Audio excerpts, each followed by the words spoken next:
एक लपसी था, एक तपसी था। तपसी हमेशा भगवान की तपस्या में लीन रहता था। लपसी रोजाना सवा सेर की लापसी बनाकर भगवान का भोग लगाकर जीन लेता था। एक दिन दोनों लड़ने लगे। तपसी बोला, मैं रोज भगवान की तपस्या करता हूँ इसलिए मैं बड़ा हूँ। लपसी बोला, मैं रोज भगवान को सवा सेर लापसी का भोग लगाता हूँ इसलिए मैं बड़ा।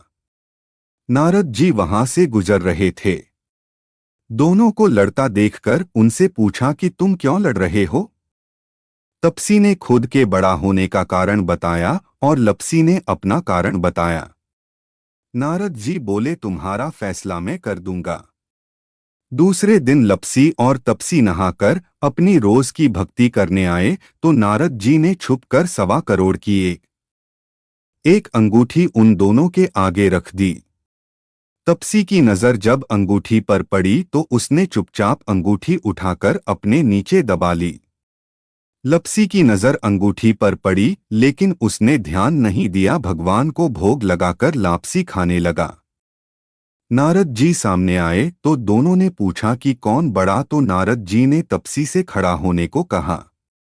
वो खड़ा हुआ तो उसके नीचे दबी अंगूठी दिखाई पड़ी। नारद जी ने तपसी से कहा, तपस्या करने के बाद भी तुम्हारी चोरी करने की आदत नहीं गई, इसलिए लपसी बड़ा है और तुम्हें तुम्हारी तपस्या का कोई फल भी नहीं मिलेगा। तपसी शर्मिंदा होकर माफी मांगने लगा। उसने नारद जी से पूछा, मुझे मेरी तपस्या का फल कैसे मिलेगा। नारद जी ने कहा, यदि कोई गाय और कुत्ते की रोटी नहीं बनाएगा तो फल तुझे मिलेगा।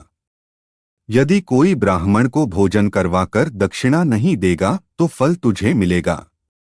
यदि कोई साड़ी के साथ ब्लाउज नहीं देगा तो फल तुझे मिलेगा। यदि कोई दिए से दिया जलाएगा तो फल तुझे मिलेगा। यदि कोई सारी कहानी सुने लेकिन तुम्हारी कहानी नहीं सुने तो फल तुझे मिलेगा। उसी दिन से हर व्रत कथा कहानी के साथ लपसी तपसी की कहानी भी सुनी और कही जाती है।